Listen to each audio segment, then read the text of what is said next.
자, 성도 여러분 반갑습니다. 우리 5월 26일 매일 말씀 묵상 시작하도록 하겠습니다. 우리 먼저 304장, 찬송가 304장 함께 찬양하겠습니다. 그 크신 하나님의 사랑 말로 다 영영 못하네.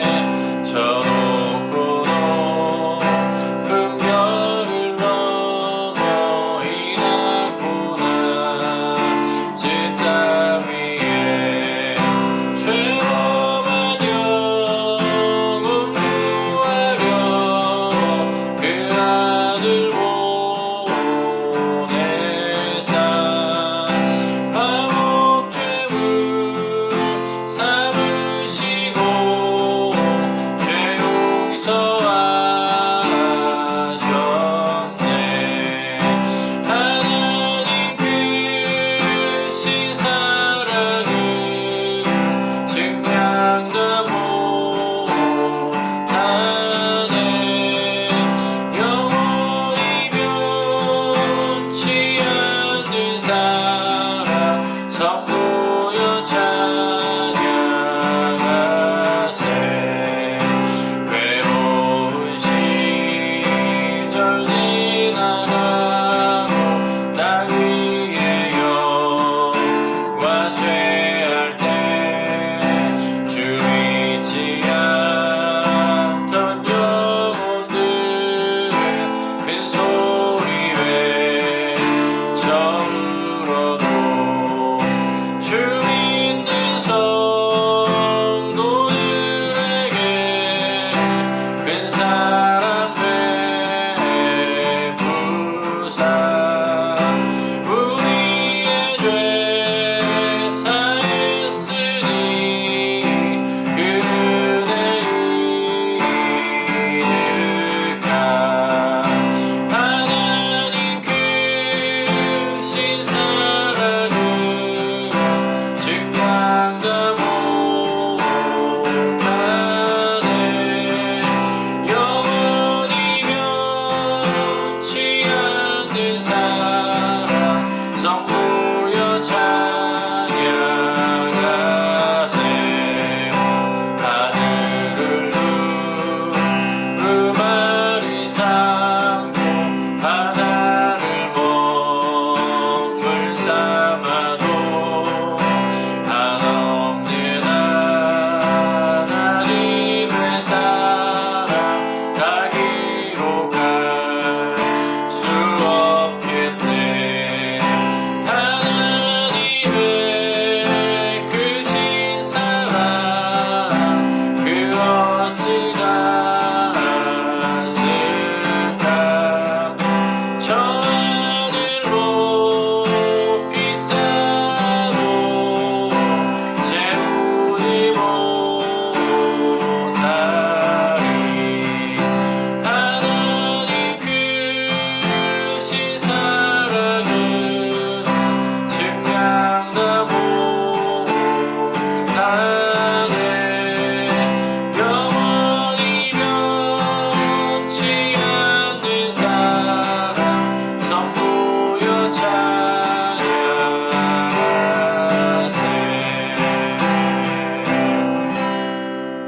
아멘.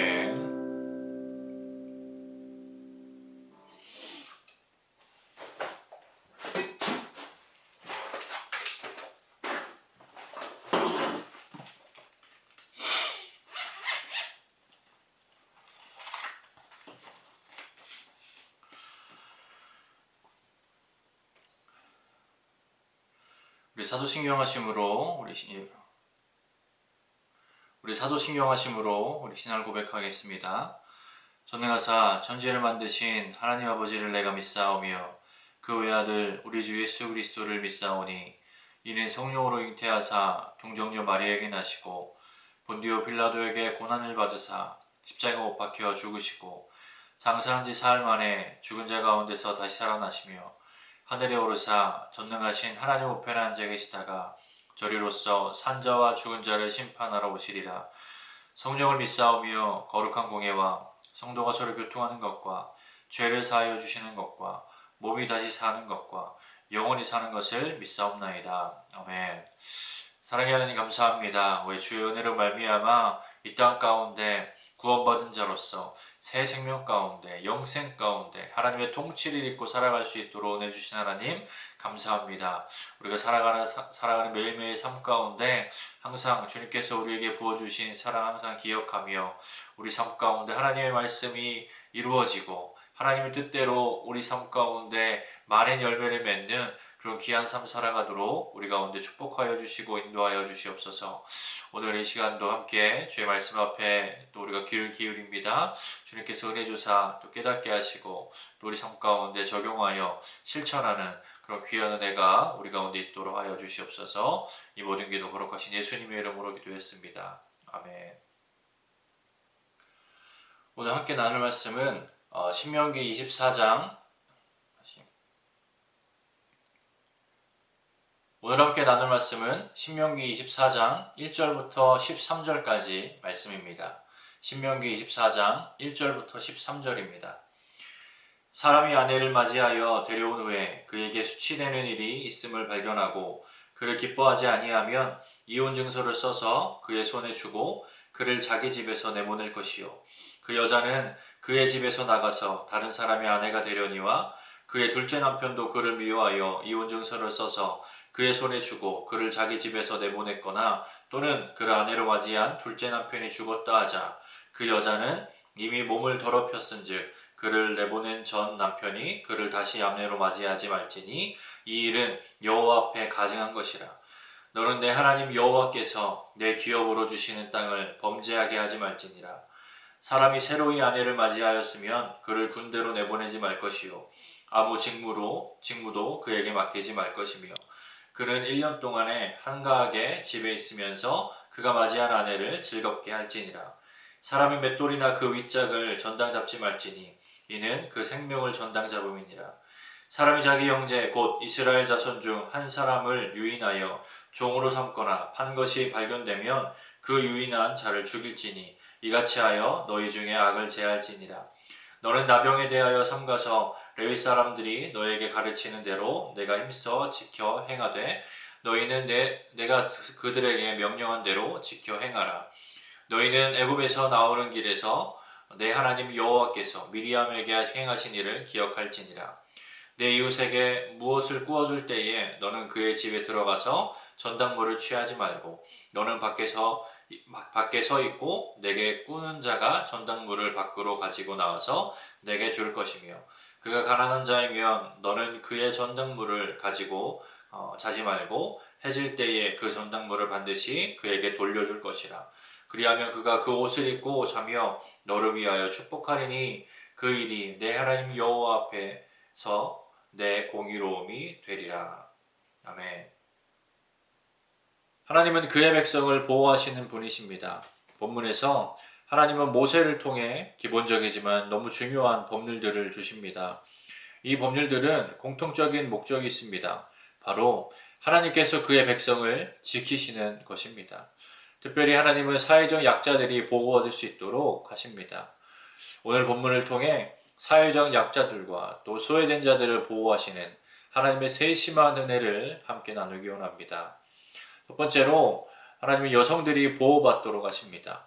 본문 1절부터 4절은 이혼과 재혼에 대한 그 법률입니다. 1절을 먼저 보면 사람이 아내를 맞이하여 데려온 후에 그에게 수치되는 일이 있음을 발견하고 그를 기뻐하지 아니하면 이혼 증서를 써서 그의 손에 주고 그를 자기 집에서 내보낼 것이요. 1절에 아내가 수치되는 일을 행했음을 발견해서 이혼할 때에는 반드시 이혼 증서를 써주어야 된다라고 말합니다. 표면적으로 볼 때는 이혼을 허락하는 법률로 보이지만 그렇지 않습니다. 1절에 수치되는 일이라고 얘기해서 이혼의 원인이 여성의 간음과 같은 그런 수치스러운 죄에 있는 것으로 여길 수 있지만 실제로 그렇지 않습니다. 실제로 만약 결혼을 한 여성이 간음을 행했다면 그 죄는 이미 사형이기 때문에 이혼할 필요가 없는 것이죠. 지금 여기서 이혼은 남편의 변심으로 인한 가능성이 가장 큽니다. 왜냐하면 당시 사회적인 약자인 여성을 함부로 버리는 일이 많았기 때문입니다. 그렇게 되었을 때에 그 여성은 다시 결혼하지도 못하고 혼자 보호받지 못하고 살아야 했습니다. 그래서 하나님은 이혼 증서를 통하여서 그 여성이 보호받게 하신 것이지요. 이혼 증서를 써주게 되면 그 여성이 다시 결혼을 해서 새로운 삶을 살 수 있기 때문입니다. 이것은 신학에서 예수님의 말씀을 통해서도 확인할 수 있는데요. 마태복음 19장에 보면 바리새인들이 예수님을 시험하고자 남편이 아내를 버리는 것이 옳은지에 대해서 물어봅니다. 그러자 예수님은 남편과 아내는 한 몸이 된 것으로 하나님이 짝지어 주신 것을 사람이 나눌 수 없다라고 말씀하십니다. 바리새인들은 그 대답을 듣고 자신들이 준비한 반문을 합니다. 바로 오늘 본문의 내용을 얘기하면서 우리 조상 위대한 지도자 모세가 이혼 증서를 써주면 괜찮다고 했는데 왜 당신이 그것을 바꾸고 다른 말을 하느냐라고 따지듯이 물어봅니다. 그런데 예수님은 그 말에 이렇게 말씀하시죠. 마태복음 19장 8절에 보면 예수께서 이르시되 모세가 너희의 마음의 완악함 때문에 아내 버림을 허락하였거니와 본래는 그렇지 아니하니라. 예수님은 분명 말씀하십니다. 이혼 증서는 너희의 마음의 완악함 때문이야. 원래 허락된 것이 아니야 라고 말입니다. 그 완악함 때문에 버림받는 여성들을 보호하기 위해서 어쩔 수 없이 방법을 만들어 놓으신 것 뿐이라는 것입니다. 이렇듯 이혼에 대한 법은 사회적 약자인 여성을 보호하기 위한 어쩔 수 없는 그런 허용인 것입니다. 이어지는 결혼한 지 1년 되지 않은 신혼부부의 남편을 군대에 내보내거나 아무 직무도 맡기지 말라는 것도 그렇습니다. 전쟁에 나간다는 것은 죽을 수 있는 가능성이 있는 것이고 그렇게 되면 결혼하자마자 아무 자녀도 없이 사회적으로 더욱 약자인 과부가 되어버리는 거죠. 그런 일을 막고자 하는 보호법인 것입니다. 두 번째로 가난한 자들이 보호받도록 하십니다. 6절에 맷돌의 윗짝을 전당 잡지 말라고 하십니다. 가난한 자들에게 맷돌 윗짝이 없으면 생계를 유지하기 위한 곡식을 갈 수 없기 때문이죠. 그리고 12절과 13절에 가난한 자들의 전당물을 해지기 전에 돌려주라고 하십니다. 특히 13절을 보면 그 전당물이 오심을 알 수 있죠. 사막 지역에서 계절을 막론하고 밤에는 춥기 때문에 옷이 없이는 살 수 없습니다. 그래서 옷이 한 벌밖에 없는 가난한 자들을 보호받도록 하신 그런 법률인 것입니다. 각 가정의 맷돌 한 짝과 옷가지 하나까지 언급하시며 세심하게 약한 자들을 보호하시는 하나님의 은혜입니다. 예수님도 이 땅에 오사 공생의 사역을 하실 때에 사회적 약자들인 여성, 과부, 어린아이, 병자들을 돌보시고 사회에서 인정받지 못하고 소외받던 자들과 함께 하셨습니다. 우리 하나님은 약한 자들을 주목하시고 돌보시는 세심한 은혜가 풍성하신 분이십니다. 그 무엇보다 사랑을 가장 큰 계명으로 여기시는 긍휼한 은혜가 풍성하신 분이십니다. 그 하나님의 은혜는 죄의 종으로 사단에게 끌려다닐 수밖에 없는 절대적 약자인 우리들에게도 부어졌음을 기억하시기를 바랍니다. 강한 자, 있는 자, 아는 자들이 주목받고 인정받으며 대우받는 이 세상에서 그 은혜 받은 우리들은 영적으로, 육적으로 약하고 가난하고 소외된 자들을 주목하며 그들에게 하나님의 사랑을 전하며 또 하나님의 사랑으로 그들을 섬기는 그런 채우는 삶을 살아야 하는 것이 바로 우리의 삶인 줄 믿습니다. 오늘 하루도 약한 자들을 보호하시는 하나님의 은혜를 기억하며 하나님의 시선이 머무는 그곳에 우리의 사랑의 섬김이 닿는 그런 하루가 되기를 바랍니다.